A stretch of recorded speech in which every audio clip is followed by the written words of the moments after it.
Alright y'all, we are back. It is your boy Wedo back with another one. Today we are watching this video called The Beyblade That Traumatized a Whole Generation.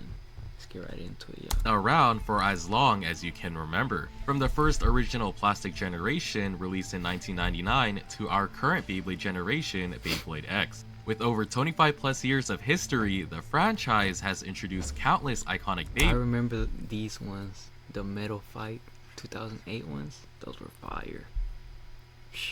Beyblades that are so iconic that just hearing a single word is enough to make 90% of fans. I did not know that Beyblade X existed, and it is a new one, 2023. Wow. Think of a specific Beyblade. For example, if I were to say jumping Beyblade, most people would think of the notorious Storm Capricorn for its infamous jumping ability. Or if I even mention left spin, people would automatically think of the El Drago lineage. But there's one Beyblade that didn't need a special gimmick or flashy tricks to be remembered, because it was the definition of stamina. Was it Hades? It didn't jump, it didn't spin left, and it didn't need to, because this one did something far worse. All it did was spin. It just kept spinning and spinning. I remember that one. So much that people who experienced battling this Beyblade for the first time had some sort of war story. Now imagine being 12 years old, the Beyblade champion of your school. Earth Eagle's been carrying you all day, outspinning absolutely everyone. And of course, you're feeling quite unstoppable. Then a random kid shows up, a new face, new Beyblade. Never seen it before, but whatever, Earth Eagle's got this. First battle, you lose. Weird. Second battle, loss. 5 battles in, you still haven't won once. You switch combos, nothing. 10 more matches, still getting wrecked. You even try an attack combo, hoping the famous Pegasus to break through, but it only gets worse. Especially because he had this stadium. This wasn't just a loss, this was pure humiliation. A Beyblade that haunted every kid it faced. And the worst part? You had no idea why. You've never seen this Beyblade before, but you're just always losing to it. How does one Beyblade beat every single combo that I came up with? In this video, we're diving deep and giving your 12-year-old self some closure. So what was this Beyblade? The one that made every 12-year-old desperate to own it right after suffering a devastating loss. That Beyblade was Phantom Orion. When Phantom Orion launched on September 17, 2011, it made a— Bro, I had that one. I had Orion. What the fuck? I remember because it was one of the ones that didn't have like ridges. It was just like you had to put it on top, or like you had to put the little plastic thing on top, and they just fit right in. And it was like a circle.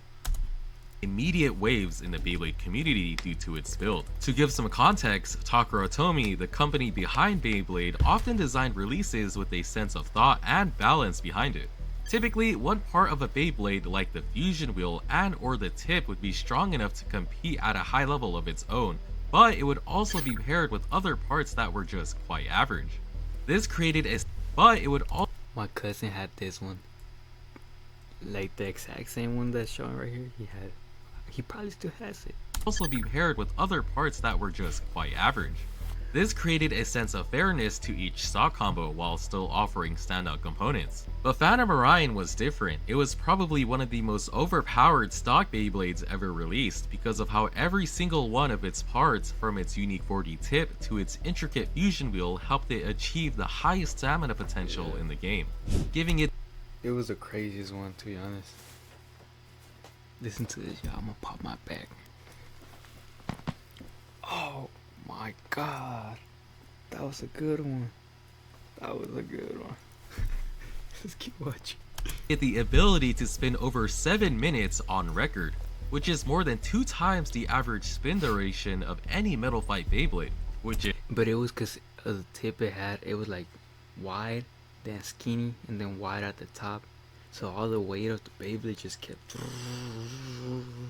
is absolutely crazy, because as a kid back in 2012, online shopping wasn't as accessible, which meant that we only had Beyblades purchased from local— It was either Walmart, Toys R Us or like any person that was selling them in person. Yeah, there was resellers back then for Beyblades. Retailers like Walmart or Target. The issue was, Hasbro was in control of Beyblades back then, and the only ones in store were Beyblades from the first 2 seasons of Beyblade, which were heavily outdated compared to what the Japanese people had access to. But if you managed to somehow convince your parents to buy you a Beyblade, Bro, I remember there was like this place where we used to go, and like he said, it was Japanese people, Asian people. They used to sell them, and they had those type of Beyblades, the newest ones. off the internet to get access to Phantom Orion, you are practically unstoppable. But before we move on, let's talk about today's sponsor, Bai, your gateway to Japan. One place. They all is for great prices. If you use Monster in the stamina, does Phantom Orion's kit synergize together to create such a monster in the stamina field? Well, let's first dissect its combos, starting with See what I'm telling you? That one is like smooth, no ridges. The other ones were like one part will be like the metal thing, one part will be up, one part will be down. So I feel like it unbalanced it. its fusion wheel, Phantom. But before we dive into the specifics of the Phantom wheel, let's quickly go over what actually makes a fusion wheel excel in stamina in the first place. You see, stamina-based fusion wheels succeed through physics, specifically something called moment of inertia, which is just a fancy way of saying that the more weight that's pushed towards the outer edge of the wheel, the better it can maintain. And since that one was rounded and heavy, yeah, it just kept spinning because of the tip, like I'm telling you guys. Maintain its spin.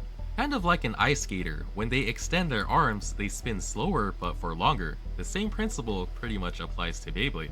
And in Beyblade, they tried to implement this in many fusion wheels, for example, Burn or Flame, where a good chunk of the metal is extended outwards to help maintain its spin. Phantom Orion basically utilized that concept, but also took that to a whole new level. Since Phantom Orion utilized the 4D wheel concept, its wheel naturally consisted of 2 separate parts. But unlike the other wheels, it completely changed the material of the core of its wheel to plastic and distributed all of its metal and weight onto its metal frame, which was a total game changer. By making the center lighter and keeping all of the weight on the edge, it maxed out its spin potential. No other Beyblade at that time had done that. Phantom Orion's wheel was literally just a metal ring. And not to mention, this wheel also had 2 different modes. By flipping the metal frame, you can switch between 2 modes called Stamina and Attack mode. In Stamina mode, its center of gravity drops lower, and the 2 sides open up to reveal a face-like pattern. This is usually the mode people utilize as it's the best performing out of the 2. However, if you decided to utilize... Yeah, but I remember that. You could flip it from one side to the other. Not many could do that. Attack mode, by flipping the metal ring, it would expose some rigid and jaggy textures that would slightly provide it some more recoil, which in hindsight gave it some more versatility, but wasn't that much stronger of a contender. Overall, the Phantom Wheel itself was already a top part for maximizing any Beyblade stamina. No other fusion wheel was on par with its standalone spin time. But the funny thing is, the other part of Phantom Orion's kit was probably even more influential to this Beyblade's success in having high stamina. And this part was Phantom Orion's 4D tip called Bearing Drive. And just like the name suggests, that's what helped it. Keep all that weight at the top and at the bottom. It uses an internal bearing system that allows the tip to spin independently from the rest of the Beyblade. This massively reduces the friction that a typical tip would receive from interacting with the stadium. For example, in this clip, you can see how the bottom of the portion of this tip starts to come to a halt as this Beyblade starts to slow down to spin on its bearing. And because of this, Bearing Drive allowed you to get an insane amount of spin time on the stadium. So when you put all of that together, a perfectly optimized fusion wheel built to optimize and conserve its spin rotation, and a 4D tip designed to minimize friction. Which one was your favorite Beyblade? Let me know in the comments down below, yeah. As much as possible, you get a combo that was practically built to spin forever. But to truly understand how strong this Beyblade was, let's take a look at its matchups. First up, we have defense types. Defense types were probably Phantom Orion's easiest matchup. In no case could a typical defense type knock out Phantom Orion or outspin it. This was just an industry norm, and the result is always expected to be a Phantom Orion win. Now, for Hey, if they're attacking him and pushing him out, that was the only way that you could get beat. typical defense type, knock out Phantom Orion or outspin it. This was just an industry norm, and the result is always expected to be a Phantom Orion win. Now, for stamina types, Phantom Orion was simply the king of stamina types. No other Beyblade could come close to its standalone spin time. It was genuinely a game changer when this Beyblade came out, and people often talked about the first time they ever witnessed this Beyblade. Opponents would bring their stamina combos to try and keep up, but it never worked. They would genuinely have to rely on stamina's biggest counter to stand a chance, which was attack types, which was just how the balance of Beyblade works. But even though this was considered to be its hardest matchup, it rarely actually struggled against attack types due to the multiple various reasons. Phantom Orion also had one more subtle but important trick hidden in its bearing drive tip.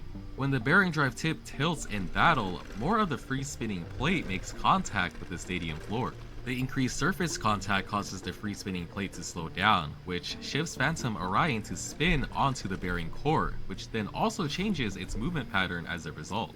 Instead of spinning smoothly in place, it's able to start rocking side to side. And here's where that matters. If an attack type hits Phantom Orion when it's tilted like that, the rocking motion actually helps absorb some of the impact.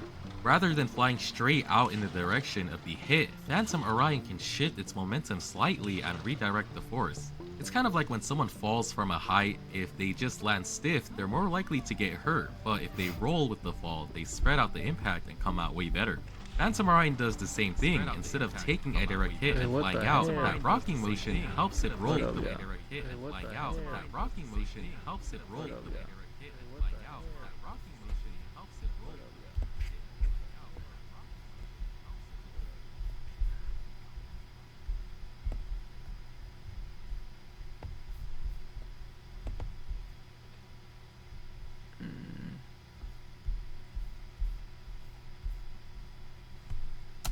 Blow and stays in the stadium. This made Phantom Orion quite decent against attack types. Instead of being a sitting duck like how most stamina types would be, it had its own ability to fight back against its biggest counter.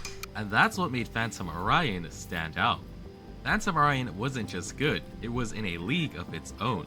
In many ways, Phantom Orion set the gold standard for what a stamina type could be, and its legacy could still be seen in modern designs such as the newer release. Did you guys know that they had released new new Beyblades? I did not know that. But I just seen that it was released in 2023 called Beyblade X. It's pretty dope. Like I'm telling you guys, I feel like all the trends from back then keep coming back. And that's dope that the new generations get to experience it. Beyblade X with Wizard Rock. And even in competitive Beyblade, you'll see Phantom Orion's parts being used everywhere. Bearing drive is in almost everybody's deck as it's the best 4D stamina tip out there. The Phantom wheel is also often utilized in niche tornado stalling combos due to its great weight distribution. In retrospect, Phantom Orion was exactly what you'd expect the most optimized stamina combo to look like. But the funny thing is, even though Phantom Orion is the king of stamina type Beyblades, there is actually one stamina type Beyblade out there that doesn't have as much stamina as Phantom Orion, but nearly beats it every single time it goes against it by outspin. Which one I think it is? It's something that doesn't get talked about often, but this Beyblade in question might be regarded as the strongest stock Beyblade out there. But like always, that deserves a video of its own. So what do you guys think about Phantom? Hey, you're gonna have to check that video out with us, alright? Hope you guys enjoy this video. Make sure to hit that like, comment, and subscribe. Alright, And if you're watching this on Twitch, hit the follow button, man, so you don't miss another stream. And I'll see you guys in the next one. Stay blessed.